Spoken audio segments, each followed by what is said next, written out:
Shalom Alejem, que la paz sea con ustedes.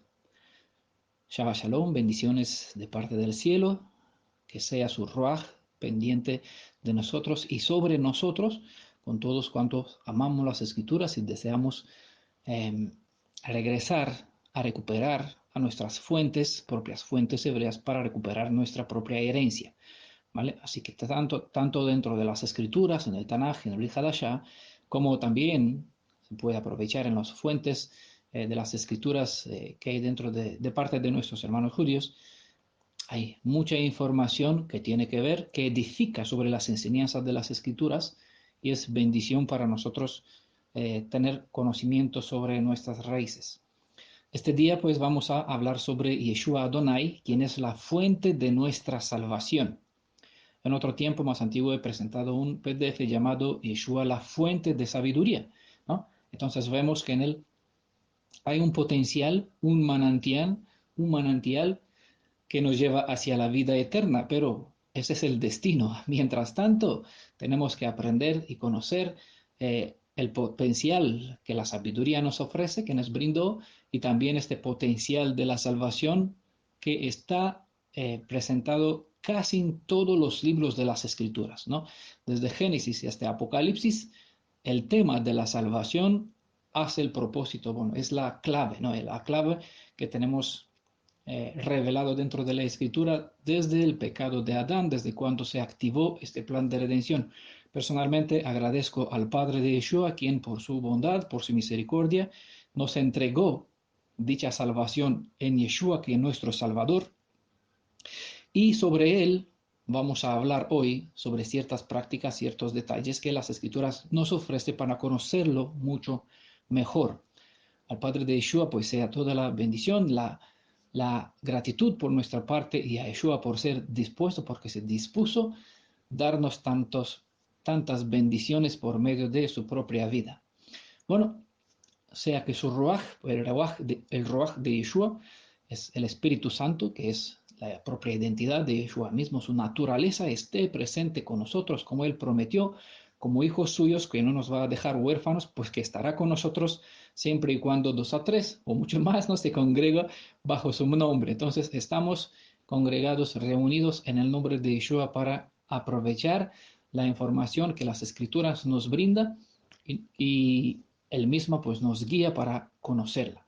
Hay un aspecto poco conocido sobre una cierta costumbre que se celebraba durante la fiesta hebrea Sukkot, ¿vale? Sé que no estamos en la temporada de Sukkot, pero en aquel momento cuando tuvimos la fiesta, pues mencioné que vamos a tener un tema que trata un cierto aspecto eh, celebrado en la antigüedad durante esta fiesta. Pues en la temporada de la fiesta fue imposible presentar esta parte, pero bueno, eh, la verdad tiene su tiempo y se presenta cuando no es el tiempo también, ¿no? Siempre tenemos que compartir y recuperar para crecer en el conocimiento, entendimiento y así edificándonos en nuestra fe, edificando los pilares, el fundamento de nuestra fe. Sukkot, para los que no saben, significa tabernáculos, tiendas, enramadas o cabañas, entre otros significados. Uno de los nombres dados a la fiesta de Sukkot es el tiempo de nuestro regocijo. En esta ocasión vamos a hablar sobre una antigua práctica que en los últimos años ha sido recuperada y muchos grupos de judíos ultraortodoxos han empezado a reincorporarla en sus formas de culto durante la fiesta de Sukkot. Precisamente este año gregoriano 2019, en cual estamos, según el año gregoriano, fue la primera vez desde la destrucción del tiempo, desde hace unos 2000 años, cuando en Jerusalén se hizo una celebración semejante, aunque muy incomparable con la forma como se practicaba en el templo en los días del Redentor, del Mashiach de Yeshua. Dadas las circunstancias, por falta de la existencia del templo en Jerusalén, dicha costumbre se celebra de una manera, obviamente, acomodada al contexto actual y a la interpretación de dichos grupos de judíos exiliados por varios países del mundo. Digo exiliados porque todos sabemos que tanto la casa de Judá como el reino del norte, el reino de Efraín, fueron esparcidos entre las naciones, exiliados, dicho así, por una causa obvia. Les recomiendo que lean Levítico 26, es el capítulo donde está incorporado en un mismo segmento, en un mismo capítulo, pasado, presente y futuro, hasta incluso la restauración de las dos casas de Israel. Allá se menciona algunos factores que determinó el exilio de nuestra descendencia, de la descendencia de la casa de Israel, y por eso estamos cada uno por donde estamos esparcidos, muchos de nosotros unidos solamente en el Espíritu, por medio de la presencia del Redentor que obra por medio de todos nosotros, tratado de juntarnos, ¿no?, en cuanto a nuestra identidad como nación. Habían ciertas festividades durante las celebraciones en el templo cuyas ordenanzas no podemos encontrar en la Torá, ¿vale?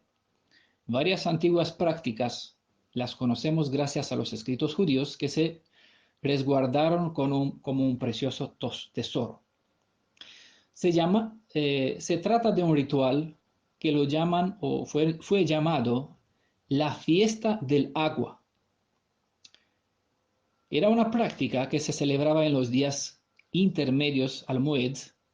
Moed significa cita con el Creador, cita con Elohim, ¿ah?, fechas o tiempos asignados para que los creyentes, los adoradores, tenga un encuentro especial diferente de los Shabbat, diferente de otros días, con Elohim, con su Elohim.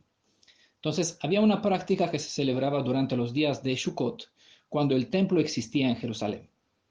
Debido al hecho que el templo fue destruido, se explica por qué se dejó de celebrar dicha práctica. Con la destrucción del templo, los componentes característicos a la fiesta del agua quedaron afectados y su celebración se volvió complicada. En algunos casos, ciertos rituales son imposibles de practicar, aún en día. El derramamiento de agua era parte importante de la celebración ordenada durante Sukkot. Cuando el templo, es decir, el Beit HaMikdash, estaba en pie en Jerusalén, en Jerusalén, una de las observancias especiales de Sukkot era derramar agua sobre el altar en el tiempo del servicio diario, además de la habitual libación, es decir, ofrenda de vino. La ordenanza para el último gran día de fiesta, que en hebreo se llama Hashemi Atzeret, era realizar una ceremonia especial llamada Shimcha Bei HaShoveach,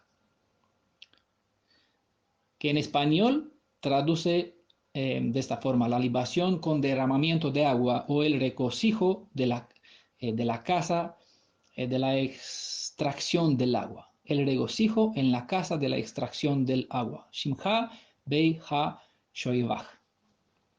En las épocas del Segundo Templo, es decir, entre los años 539 antes de nuestra era y 70 de nuestra era, a este festejo se le llamaba Nishuch Hamaim, es decir, libación del agua o verter de las aguas.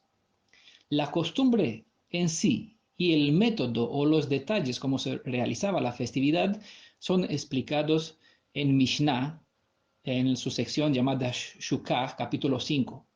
Mishnah es una palabra en hebrea que prácticamente significa estudio, repetición, ¿vale? Es una sección de libros donde se comenta ciertas partes de prácticas antiguas.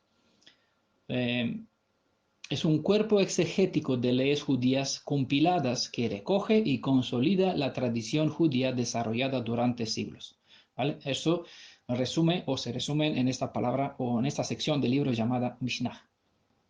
Pues en Shukah, capítulo 5, se describe ciertos detalles sobre la práctica del derramamiento de agua durante la festividad de Sukkot. Según las fuentes talmúdicas, se tomaba agua del pozo de Shiloach y se llevaba hasta el templo en una peregrinación llena de gozo y expresiones festivas. Una vez en el templo, el agua se derramaba en medio de música, danzas, plegarias, para que las lluvias fueran propicias durante todo el año. Bueno, esta práctica tiene su trasfondo cultural y su relevancia, pero nosotros no seguimos por esta pista, no buscamos un sentido místico, sino tratamos de conectar todos estos detalles con Yeshua, ¿no? ¿Quién es la fuente de salvación? No perdamos de vista el propósito del tema para que uno no piense que vamos a buscar, yo sé que interpretaciones místicas en libros ajenos a las escrituras, sino buscamos en libros de la casa de Judá, en Mishnah precisamente algunas instrucciones, como lo recomendé, para que vean cómo se hacía en la práctica. Ahora, mirando la práctica, nosotros tratamos de entender qué es o qué objetivo que tenemos que ver que perseguimos nosotros mirando estas antiguas prácticas. En aquel tiempo, según se consideraba a Shiloah, a este manantial, el manantial de la salvación, porque a su lado se ungían los reyes de Israel. Recordamos que la fiesta de Sukkot es una celebración de 7 días, más una. Sukkot comienza en el día 15 del séptimo mes hebreo, en el mes de Tishri, y finaliza en el día 22 del mismo mes. Durante estos días intermedios a Sukkot, que eran semifestivos, cada noche se celebraba todo un espectáculo en el atrio del templo, y los textos judíos de la época nos dicen que cada vez asistían miles de personas. Los levitas ponían en acción toda su orquesta, arpas, liras, címbalos, trompetas, y con ellas acompañaban las danzas y los cantos de la gente. Los justos, las personas que eran observadores de la Torá, solían cantar: bienaventurada es nuestra juventud, que no avergonzó a nuestra vejez. Los que se desviaron y se arrepintieron cantaban: alabada es nuestra anciedad, que eximió nuestra mocedad. Estos decían: dichoso aquel que nunca pecó, y el que erró se habla de arrepentir y será perdonado. Esos son algunos de la forma de lo que cantaban los creyentes, los fieles y los que pues tropezaron y volvieron en Teshuvah Elohim para que su vida sea enmendrada y su camino pues se vuelva en justicia. Según nos narra el Talmud, los hombres más piadosos, respetados de la comunidad y de la casa sacerdotal, hacían bailes con teas encendidas, antorchas, ¿no? Y la descripción parece indicar que se trataba de un número de malabarismo, ¿no? Mientras altas lámparas de aceites iluminaban toda la ciudad. Las canciones y las danzas duraban hasta el amanecer, cuando una procesión se encaminaba hacia la fuente de Shiloah, que fluía en un valle más abajo del templo, para extraer agua con alegría. Cada día de la fiesta de Sukkot, es decir, desde el día 15 del séptimo mes de Tishri hasta el día 22, mientras se preparaba el sacrificio de la mañana, un sacerdote, acompañado por una procesión de alegres peregrinos israelitas, en el ritmo de la música, salían del templo y bajaban rumbo al estanque de Siloé, el mismo estanque que es mencionado en el libro de Juan, capítulo 9, verso 7. ¿Vale? Como de costumbre, les voy a dar algunas referencias. Ustedes pueden parar, escuchar el audio, leer la cita y seguir escuchando. De aquí llenaba con agua un cántaro de oro y lo llevaba de regreso al templo. Cada día se llevaba a cabo una ceremonia especial en el templo. Los sacerdotes se agrupaban en 3 divisiones. El primer grupo lo conformaban los sacerdotes que debían servir para la fiesta. Ellos estaban encargados de realizar los sacrificios, tal como está descrito en el libro de Números, en la Torá. En el libro de Números, ustedes vean todo el capítulo. Luego el segundo grupo de sacerdotes salía por la puerta oriental del templo y se dirigía al valle Motzá, donde llevaba las cenizas al inicio del Shabbat. Allí ellos cortaban ramas de sauces. Después los sacerdotes se formaban en línea, sosteniendo todas las ramas cortadas como en una procesión. En la marcha hacia la ciudad de Jerusalén, los sauces crujían ante el viento que soplaba alrededor de la ciudad. La palabra viento en hebreo es ruach, ¿vale? Para los que no saben, es uno de los sentidos básicos. La misma palabra ruach, de este viento, se usa para el espíritu, ¿vale? Al darse una señal, los sacerdotes debían dar un paso con el pie izquierdo y luego con el derecho, meciando los sauces de un lado a otro. Mientras tanto, el tercer grupo de sacerdotes, guiados por el sumo sacerdote, salían por la puerta conocida como la puerta del agua. Ellos venían del estanque conocida como Shiloé, que significa aguas vivas. Allí el sumo sacerdote sacaba agua viva, que en hebreo se dice Maim Haim, sacaba agua del estanque con un jarrón de oro. Mientras tanto, su asistente sostenía una jarra de plata llena de vino. Al mismo tiempo que esta procesión salía rumbo a Shiloé, otra salía rumbo a la valle de Cedrón para traer ramas de sauces. El sacerdote que había partido rumbo a Shiloé sincronizaba su regreso para reunirse con los demás sacerdotes que llevaban los sacrificios al altar, para que así todo el grupo pues tenga un mismo punto de partida cuando dentro del templo pues tenía que efectuar la procesión del sacrificio y del derramamiento de agua.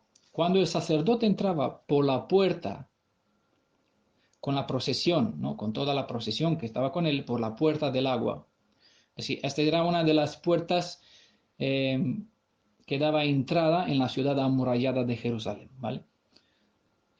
Cuando entraba el sacerdote con el jarrón de oro, de agua, por la puerta del agua, se escuchaban 3 toques de trompeta, recibidos con alegría, mientras que los peregrinos, había algún coro de levitas, recitaban algunos salmos.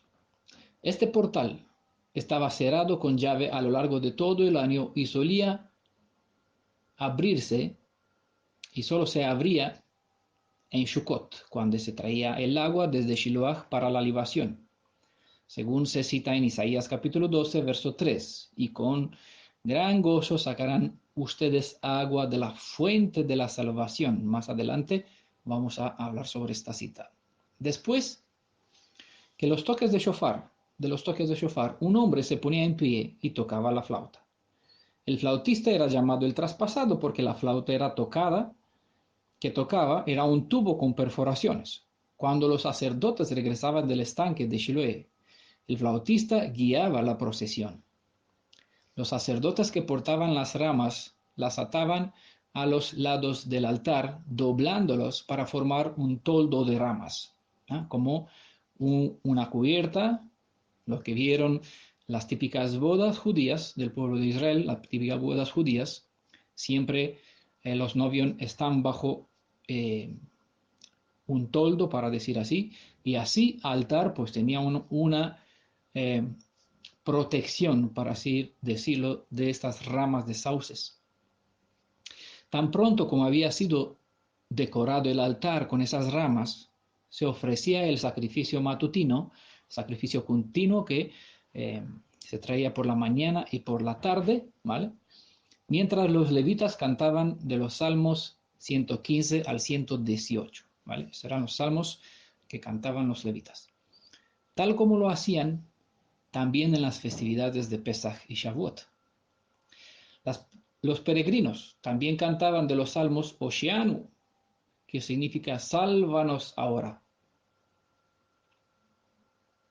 Tan en Salmo 118, verso 1 dice, den gracias a Adonai porque Él es bueno, su fiel es amor, perdura para siempre. Su fiel amor perdura para siempre. En Salmo 118, verso 25 dice, te rogamos, Adonai, por favor, sálvanos. Te rogamos, por favor, Adonai, haznos triunfar. ¿Vale? Serán las palabras que el pueblo cantaban por medio de esta palabra Osheanu. Sálvanos ahora a nosotros. Los sacerdotes encargados de matar a los animales suben entonces al altar para comenzar su ofrenda de sacrificio, con los sacrificios. El sumo sacerdote y su asistente suben al altar mientras que todo el pueblo de Israel está congregado en los atrios del templo. El pueblo comenzaba a entonar el canto Mahim, que dice: con gozo sacaremos el agua del pozo de salvación. Isaías capítulo 12, verso 3, según en ese libro que le mencioné, Mishnah, sección Shukot, capítulo 5, a partir del parágrafo 1 se nos cuenta.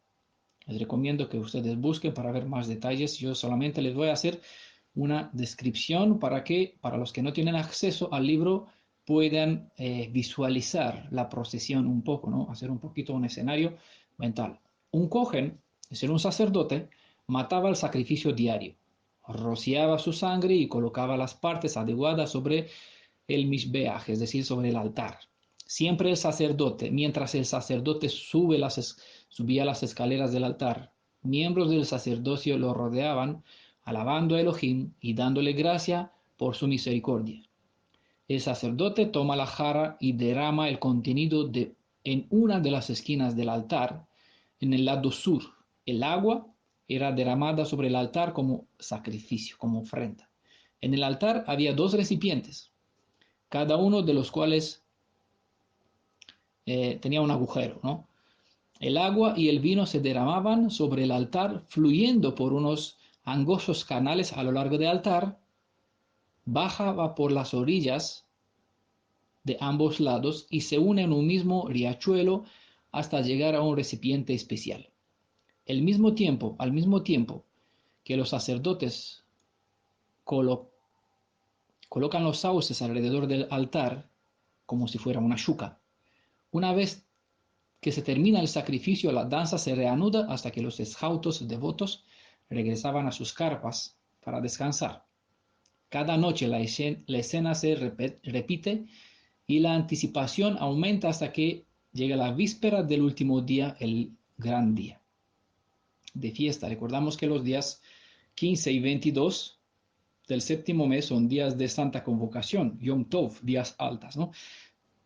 Días parecidos al Shabbat semanal continuo, donde cesa todo el trabajo de siervo, con la única diferencia que en los días de grandes festividades uno puede preparar su comida para el día, exceptuando el día de Yom HaKippurim, por razones objetivos se ayuna. Para más claridad, pidan información sobre los días de fiesta, para los que no entienden.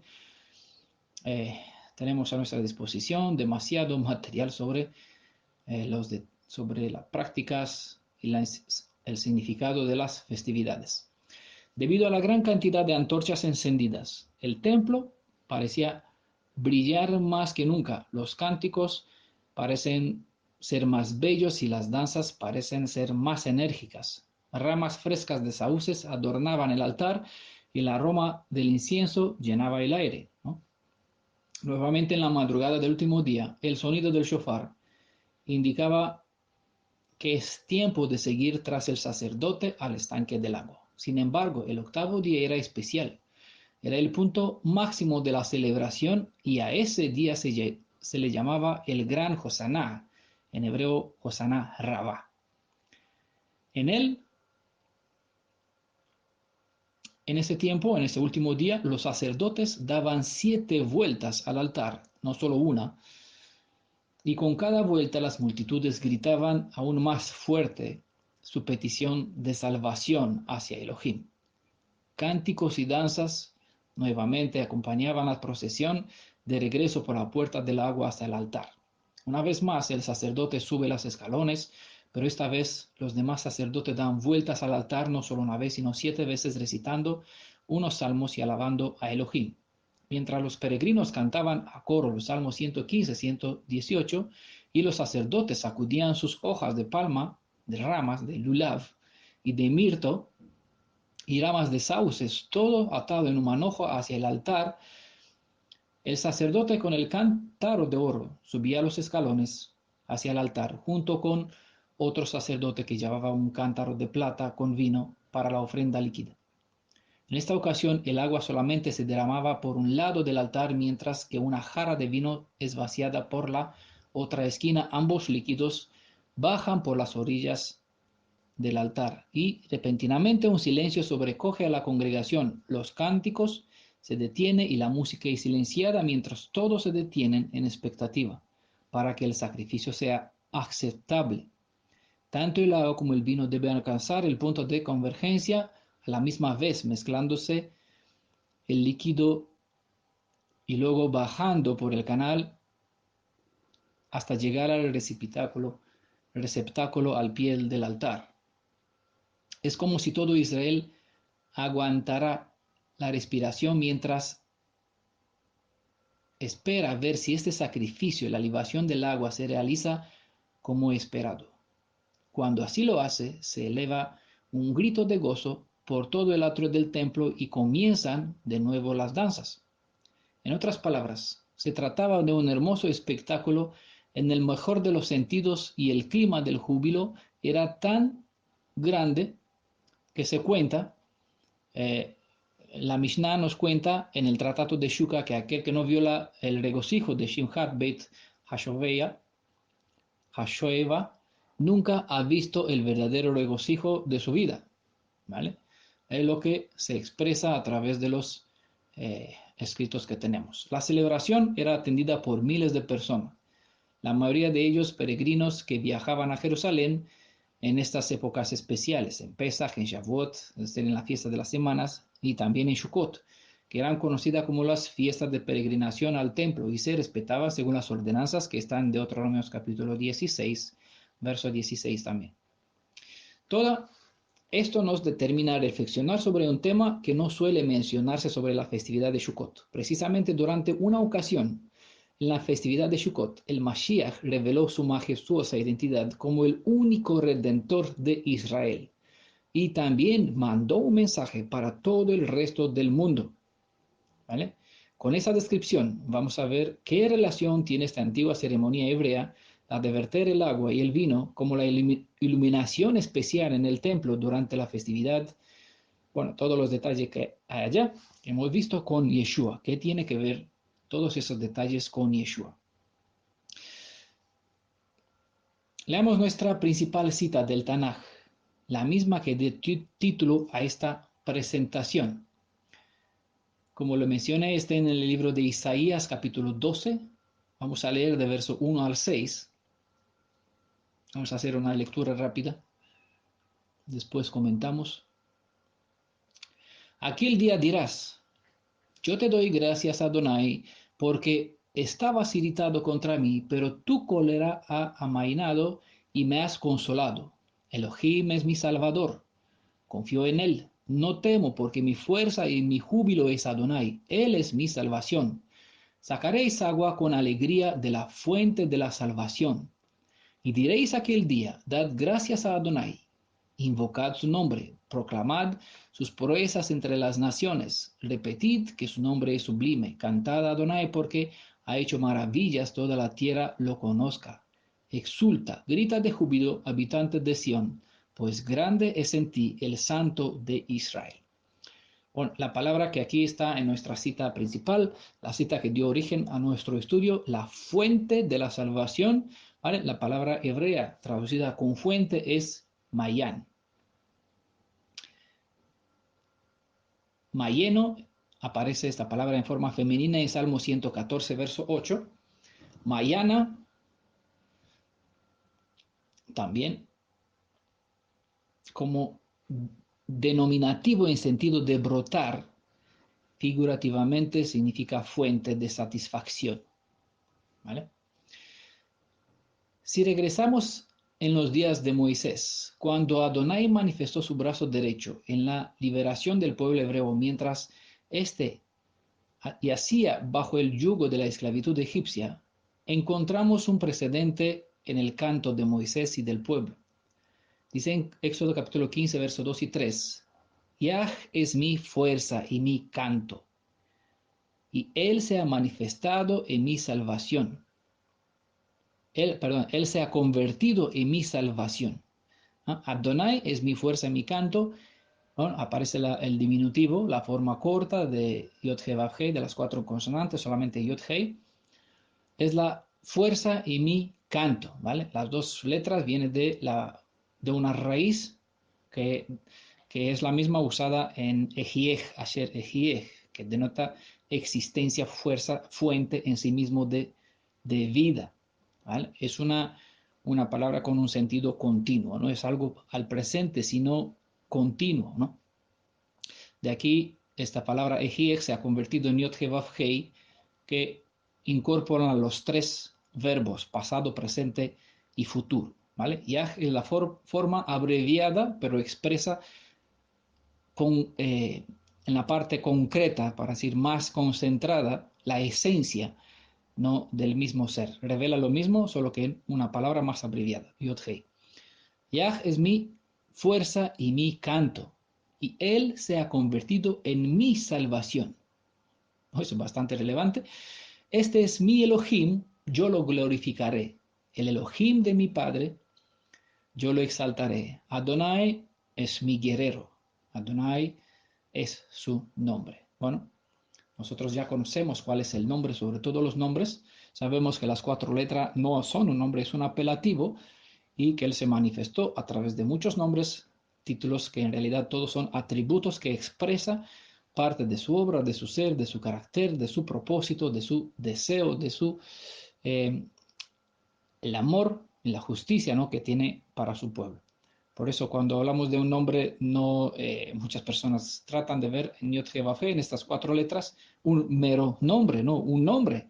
Entonces, como no lo tiene, trata de inventarlo. Cuesta entender que no es un nombre, es un acróstico que define la identidad del ser, y esto es para nosotros bien escrito y descrito en otra parte. Vamos a ver más adelante un apelativo que nosotros lo usamos como si fuera como referencia hacia la persona, para identificar la persona. En nuestro concepto eso se entiende nombre.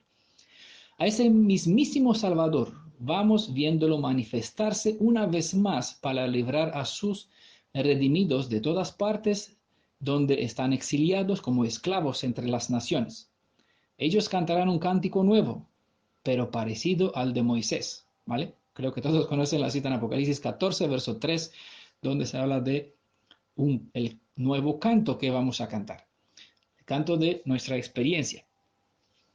Para saber con exactitud quién vendrá a salvarnos en este tiempo de los últimos días y cómo se desarrolla dicha liberación, es importante mirar el pasado, en los días de Moisés, para que, viendo quién y cómo obró, saber quién y cómo obra, ya que hacia este pasado nos indica Isaías en capítulo 12, para que podamos entender la profecía que estamos pendientes de presenciar.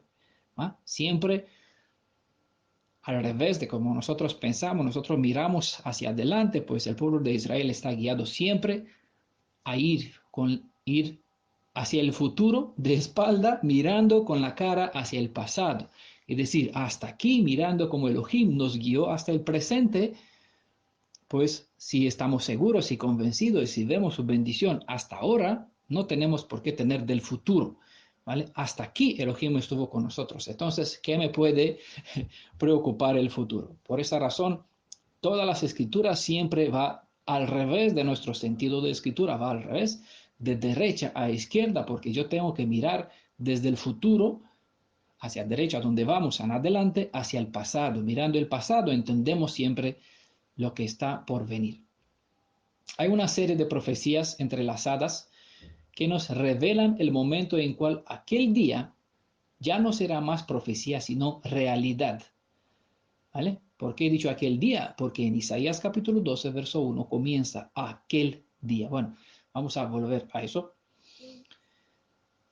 Entonces, hay profecías entrelazadas y que mirando desde varios puntos de vista estas profecías nos ayudan a situarnos dentro del contexto que localiza aquel día. Aquel día que ya no será más profecía, sino que aquel día llegará en un cierto momento realidad. Pero antes de que llegue aquel día, hay unos pasos por cumplir, ¿no?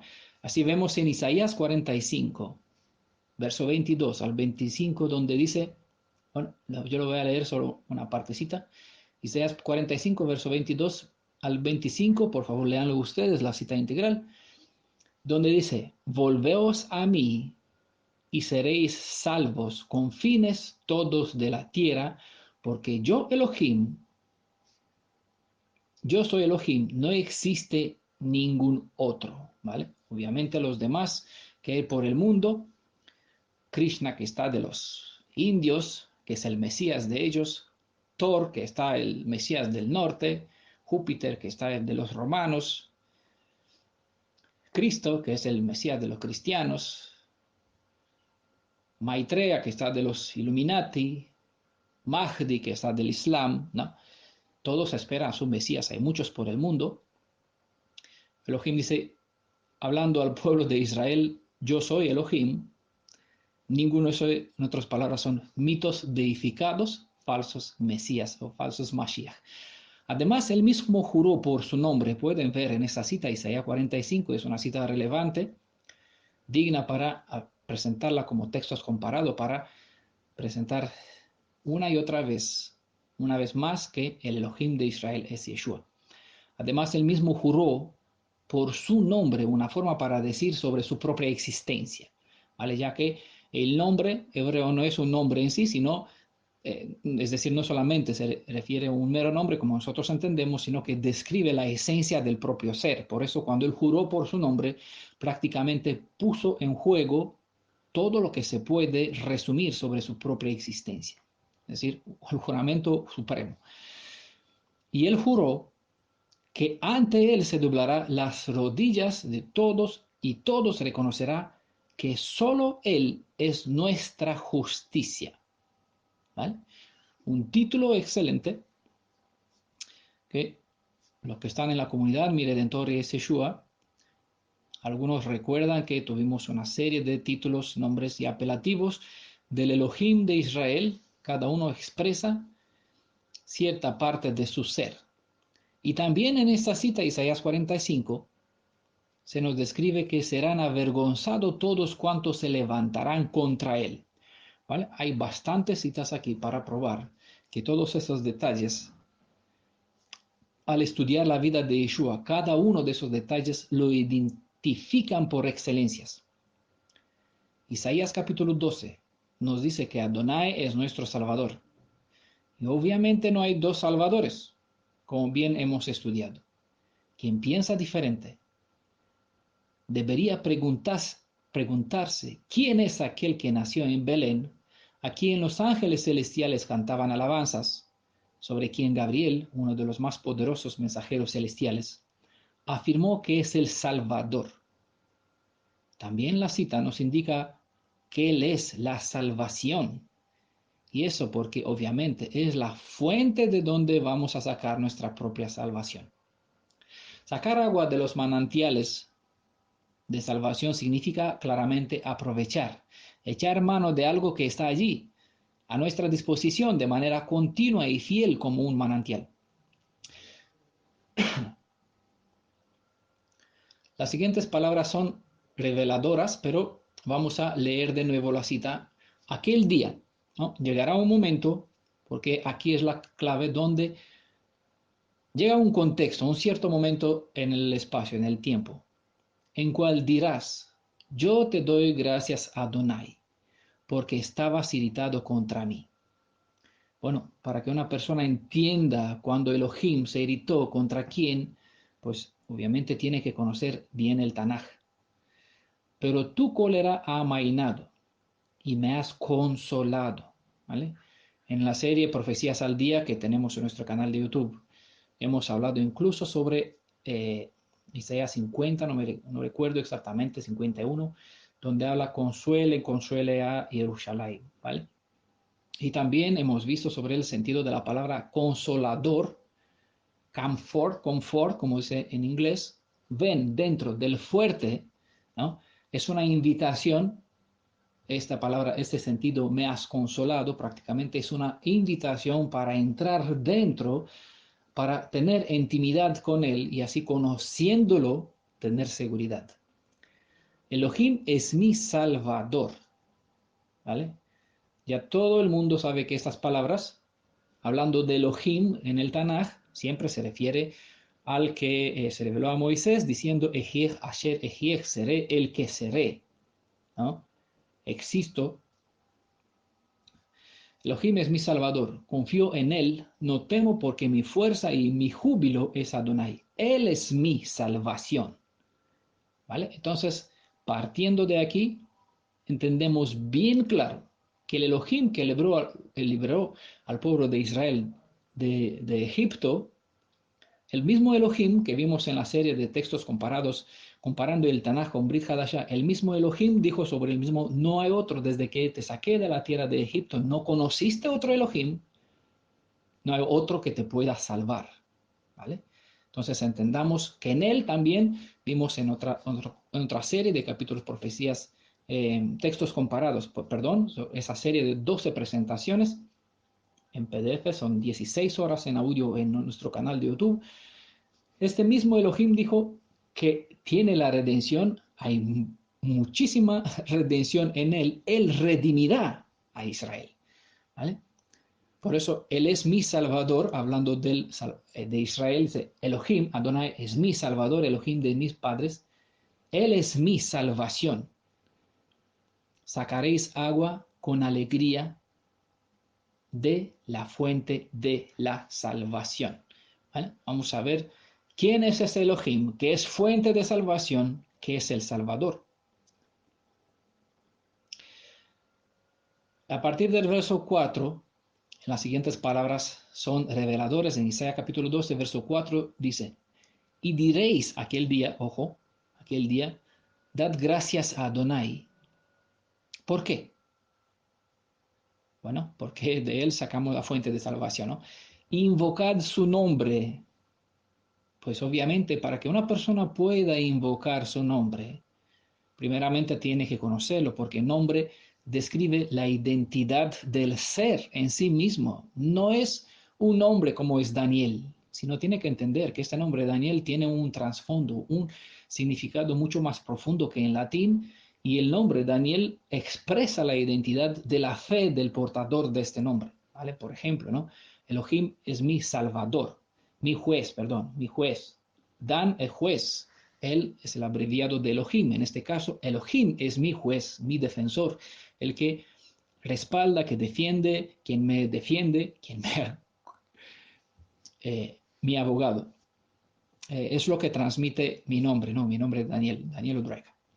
Invocad su nombre, pues debe conocerse primeramente, ya que el mismo verso 2 se nos presenta la razón de su nombre sobre todos los demás, que hay un nombre sobre todos los demás apelativos, ¿vale? En el verso 2 se presenta que hay un nombre de Elohim que es un apelativo sobre todos los demás. ¿Cuál es este? Pues Elohim es mi salvador, Él es mi salvación. Pues aquí mismo, si ustedes indagan, pueden ver la razón de cómo se llama el Adonai, el Elohim de Israel, quien dice, nadie puede salvar fuera de mí, y sobre quien el Malach Gabriel dijo, hoy en la ciudad de David os ha nacido un Salvador. Y obviamente nadie cree que hay dos Salvadores, uno en el Tanaj y otro en el Brit Hadashah. Eso es totalmente fuera del concepto Ejad cuando hablamos de la fe hebrea, porque no cabe la posibilidad de dos salvadores dentro del pueblo de Israel, ya que en el Tanaj vimos claramente, no hay otro que os pueda salvar fuera de mí. No conocieron otro Elohim. Desde la salida de Egipto no conocerán otro Salvador. Él es mi salvación, pues en este verso 2, para que yo entienda la esencia de este ser, ¿vale? Que se describe como mi Salvador, Él es mi salvación, pues es aquí donde se expresa sobre su nombre. Y yo, para que pueda entender y expresar el significado de este nombre, dirigirme a Él, tengo que entender lo que eso significa para que Él sea mi Salvador. ¿Quién es el ser que se califica por excelencia, que cumpla todas las ordenanzas, los requisitos que la propia Torah indicó sobre cómo debe ser, quién debe ser, cómo debe ser o no el Salvador, ¿no? Cómo actúa y cómo por extensión entendemos por contraste con los demás que no actúan como tal, como las instrucciones de la Torah en cuanto al significado de Salvador, salvación, redención, Goel, pues por lo tanto son falsos Elohim, o se le atribuye a otros seres una, una alabanza de salvación que no le corresponde. Como muchos otros hacen, que dedican esa salvación al Padre de Yeshua sin razonar, sin investigar, que el Padre de Yeshua no puede, ¿vale?, cumplir las leyes, los requisitos de la redención para que el pueblo aquí dé gracia a Adonai y que diga, este Adonai, Yod-Heh-Vav-Heh, es el Padre de Yeshua, que invocamos su nombre, pero en su nombre yo no puedo invocar, Él me salva, porque Él en realidad no me puede salvar. Él me dio la salvación, pero el que me salva no es el Padre de Yeshua, sino su Hijo, es Yeshua, quien en realidad no solamente es, Él se dispuso y probó, mostró, hizo efectiva esa salvación, cosa que su Padre no, ¿vale? Es un detalle muy suave, muchos aquí tropiezan porque no disciernen, no entienden. Bueno, dice verso 2, verso 4, capítulo 12, otra característica: proclamad sus proezas entre las naciones. Hay que saber bien quién es el Elohim, el ser que obró tales proezas en el pasado, para que yo lo pueda presentar desde antes a las naciones y describirlo. Él mismo actuará de la misma manera, aunque las naciones no creerán. Nosotros en aquel momento, cuando Él actuará, nosotros podremos decir, este es nuestro Elohim en quien confiábamos que nos salvará. Entonces las naciones lo verán, ¿vale? Lo verán actuar y sabrán quién es este. Y nadie espera ver al Padre de Yeshua actuar en este tiempo. Todo el mundo espera a Yeshua, al Mashiach, que venga a salvarlo, independiente qué clase de credo dentro del cristianismo, mesianismo, judaísmo, cualquier grupo, todos esperan que haga manifestarse, que el Mashiach se manifieste. Por las escrituras dice, no hay otro fuera de mí quien os salve. Entonces, ¿quién vendrá a salvarnos? Pues no, enviaré a un tercero. Ojo, porque esas son interpretaciones de las escrituras. Desgracias a Adonai, invocad su nombre. Es decir, tenemos que presentarlo a Él, al ser, que es el portador de un nombre. En este caso, nombre sobre todos los nombres es Yeshua. Él salva. De aquí el nombre Yeshua, de la raíz de la palabra Yesha, que significa salvador, salvación.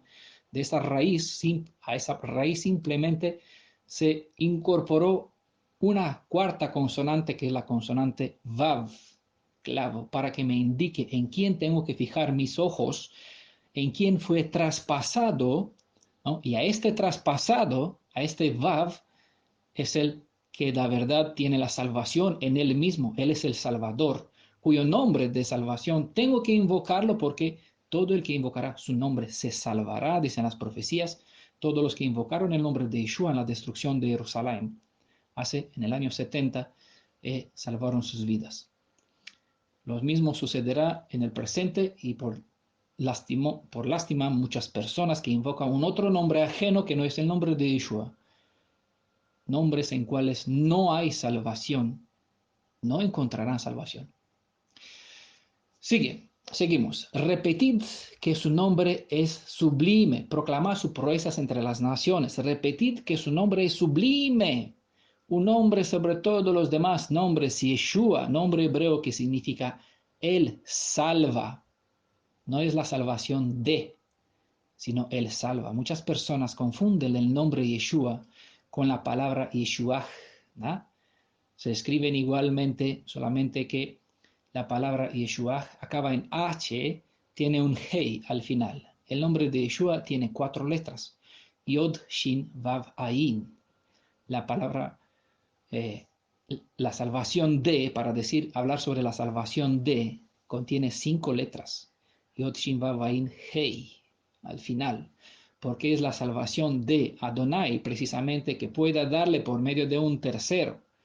Puede manifestarlo de otra forma.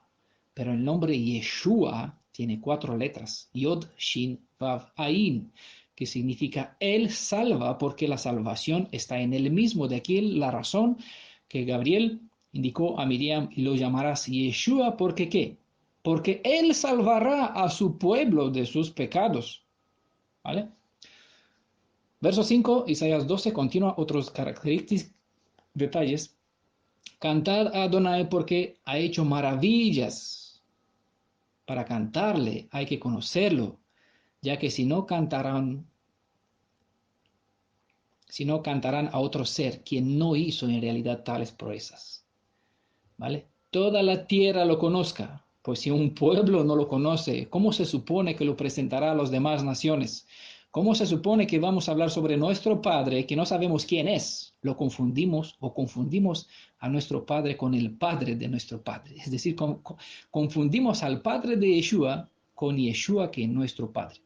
¿Vale? Yeshua es el Padre de Israel, es nuestro Padre. Y su Padre, ¿vale?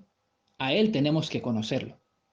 Eso es el propósito principal de la obra de redención, conectarme, restaurarme en su posición que Adán ha perdido, para que una vez reflejando la santidad que la Torah proyecta, estando en esta justificación, justos, podamos estar o vivir en la presencia del Padre de Yeshua. Verso 6, Isaías capítulo 12. Exulta, grita de júbilo, habitante de Sión. Pues, ¿por qué? Grande es en ti. ¿Dónde? En ti el Santo de Israel. Ya vimos en la parte 3, no, en la parte 1 sobre la letra Beit, en esta descripción sobre la letra Beit, la segunda letra hebrea, Bet, que Elohim no quiere morar en medio de su pueblo, sino en su pueblo. Razón por cual Yeshua dijo en Juan capítulo 14, estaré con ustedes, estaré en ustedes. El que ama, yo y mi Padre vendremos y haremos morada. ¿Dónde? Con él. Dice, no, en su alma, en su ser. Pues grande es en ti el Santo de Israel. El caso es que su pueblo está ciego y no ve, no conoce al Santo que está en medio de él, lo confunde con su Padre. Pueden ver a Israel, que es el siervo ciego, en Isaías 42, verso 19 en adelante. ¿Vale? En este capítulo, Isaías 42, se describe a Israel como el siervo que es ciego, no ve, no conoce a su propio Elohim. De aquí que en Oseas lo repite, me conocerás, ya no me llamarás mal Baal, Señor, porque todo el mundo le llama Señor, no sabe quién es el Señor, no sé si es el señor carpintero, zapatero, el fulanito, el presidente de Estados Unidos, que lo consideran otro Mesías, falso Mesías, no sabe quién es, como le llama. Por lo tanto, dicen, Baal, Señor mío, por fin me conocerás, sea o no seas. Igual en Juan capítulo 1 se describe la casa de Judá que no reconoció la luz, ¿vale? Que los mismos dirigentes del pueblo de Israel identificaban la luz. Era uno de los nombres del Mashiach, luz. No reconoció a esta luz que vino en el mundo, no reconoció a Yeshua, por medio de cual se hizo todas las cosas, excepto parte de ellos, ¿va? Todos aquellos que le recibieron derecho para entrar en alianza con Elohim. Es otro profeta quien nos indica cuándo será aquel día y cuándo Israel será salvo. Y está en Jeremías capítulo 23. En verso 6 se describe, en sus días, el contexto habla sobre Mashiach, ¿vale? Para que les adelante el contexto, para los que les da pereza mirar las citas, ¿no? Habla sobre Mashiach, sobre el Tzamach, que es el retoño, el descendiente de la casa de David en cuanto a la carne, en cuanto al linaje terrenal, como Ben Adán, hijo del hombre, hijo de descendiente de Adán, ¿no? En sus días, obviamente aquí te sitúa en el momento cuando Yeshua entró en el mundo, en sus días estará a salvo Judá e Israel vivirá en seguro. Bueno, mientras Yeshua vivió, la historia confirma literalmente, eso es como una anexa fuera del tema, el imperio romano tuvo paz aquí, ¿vale? Se supone, es una interpretación por aquí, para que se ilustre, todos los demonios del mundo, pues dejó paz en el imperio romano para concentrarse, es decir, abandonar el mundo para concentrarse en Jerusalén. Y este es el nombre con que te llamarán. Dice, en sus días estará a salvo Judá e Israel vivirá en seguro. Y ese es el nombre con que te llamarán. Adonai, Yod-Heh-Vav-Hei, ¿vale? Adonai es la palabra que sustituye en el título de majestad, que sustituye en las 4 letras. Adonai, nuestra justicia. Todos pueden entender que el profeta Jeremías está hablando sobre el Mashiach, Yeshua, ya que es él en cuyos días se dará salvación a Israel. Es decir, se abrirán las fuentes, una fuente para el perdón de los pecados de Israel, según se dice en otro profeta en el libro de Zacarías, capítulo 13, verso 1, ¿vale? En los días de Yeshua, porque él es esta fuente que se abre para el perdón de la casa de Israel. Por eso su nombre, lo pondrás por nombre Yeshua, porque él salvará a su pueblo de sus, ¿qué? De sus pecados. ¿Vale? Además que levantará el pecado del mundo, eso es un otro asunto. En este caso lo limitamos al pueblo de Israel, ya que en este preciso caso sobre eso hablamos, no hablamos del plan general de redención, sino del segmento que tiene que ver con Israel. ¿Ya?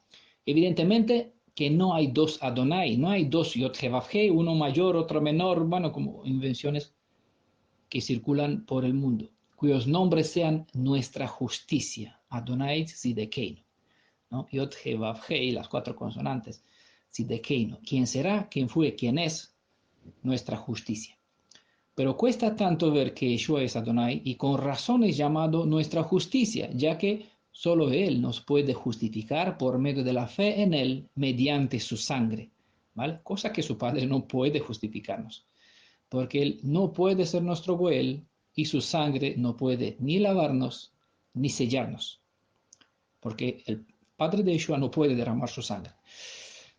Este título, Adonai Zidekenu, es nuestra justicia, es uno de los nombres de Yeshua. En él reside toda la justicia, siendo llamado el justo.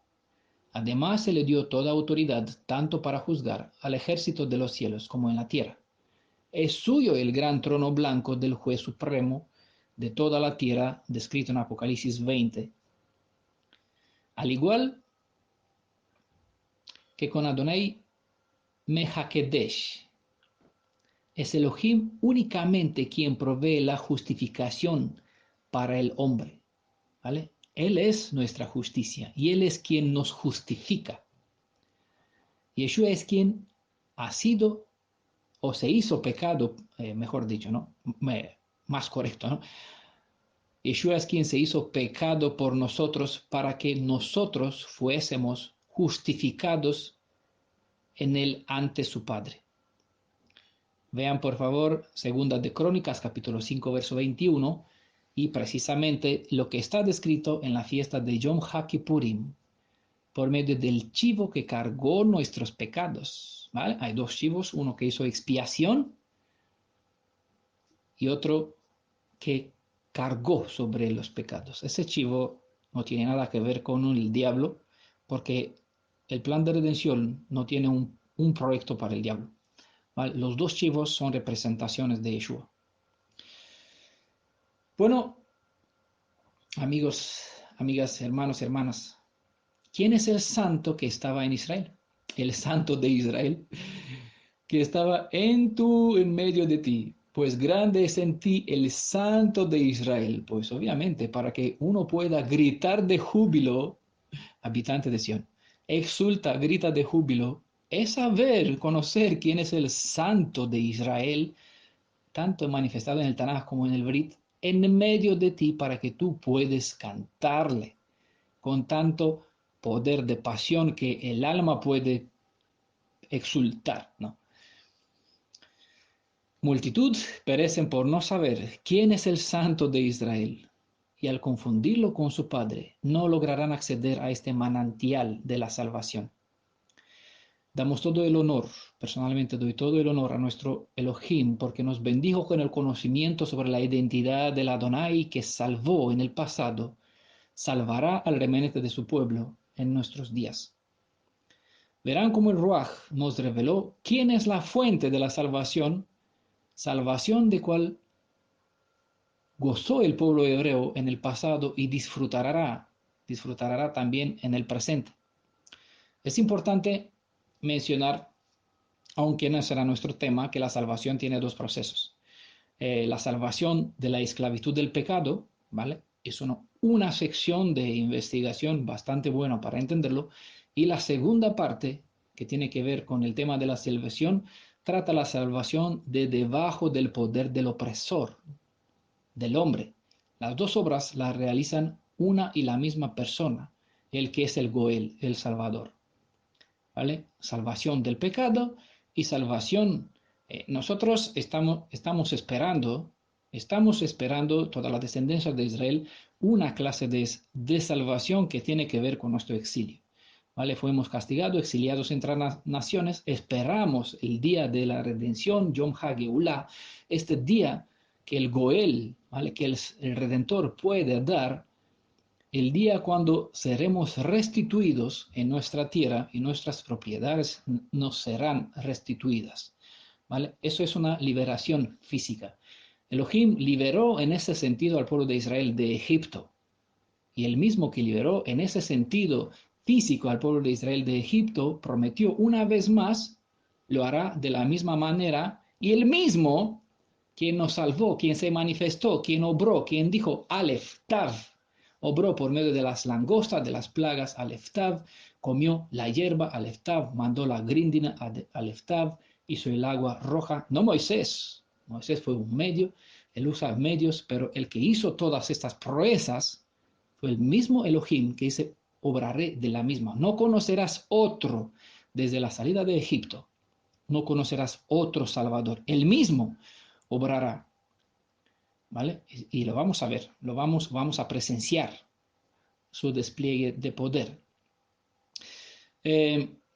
Vamos a pararnos aquí con esta sección. Voy a leer una cita más para concluir esa sección y vamos a dejar para otro día la parte 2, la parte donde vamos a ver mejor qué tiene que ver todos esos detalles con Yeshua y vamos a tratar de dar algunas explicaciones sobre el significado de las prácticas del derramamiento de agua y del vino, qué significa el agua, qué significa el vino, qué tiene que ver con la fiesta de las luces y bueno, otros detalles. Vamos a dejar otra horita porque ya nos llevará demasiado tiempo para presentarla hoy y en cuanto antes me será posible, pues voy a compartir una segunda parte para concluir este tema de bendito. En Apocalipsis 22, verso 17, nos dice, con eso quiero acabar, el Espíritu, que es Yeshua, y la esposa, quien en la suma de los redimidos dicen, ven, ¿vale? Es un llamado, una invitación, ¿para qué? Obviamente, para que venga a esta fuente de salvación, fuente de agua viva, y el que oye diga, ven, ¿vale? Hay una invitación para toda la casa de Israel, todos los redimidos, y tenemos que seguir llamando para que todos los demás vengan, se junten, hasta que se complete el número de los hijos de Jacob, descendencia de Jacob. Bueno, no conocemos si es un número preciso o si es figurado, sino es una referencia, ¿no? Que a los que están ya invitados a la redención. El que tiene sed, venga. El que quiera. Es decir, es una invitación que se lanza a todos entre las naciones. Recordamos que en Abraham hay bendiciones para todas las familias de la tierra. El que quiera a cambiar el rumbo de su destino, un destino que Adán se lo selló para la destrucción a través del pecado, pueda venir y beber de esta agua viva, de esta fuente de la salvación que Elohim dejó en Israel, y en Israel el vino a los suyos, ¿no? Para abrir un manantial, especialmente para la casa de David, para la casa de Israel, ¿vale? Un manantial para el perdón de los pecados, pero este brota hasta los confines de la tierra. El que quiera, tome del agua de vida gratuitamente. Amén. Beshem Yeshua, en el nombre de Yeshua, que así sea bienvenido todos cuanto quiera. Estamos esperando para una segunda parte para que participe con nosotros. Shalom.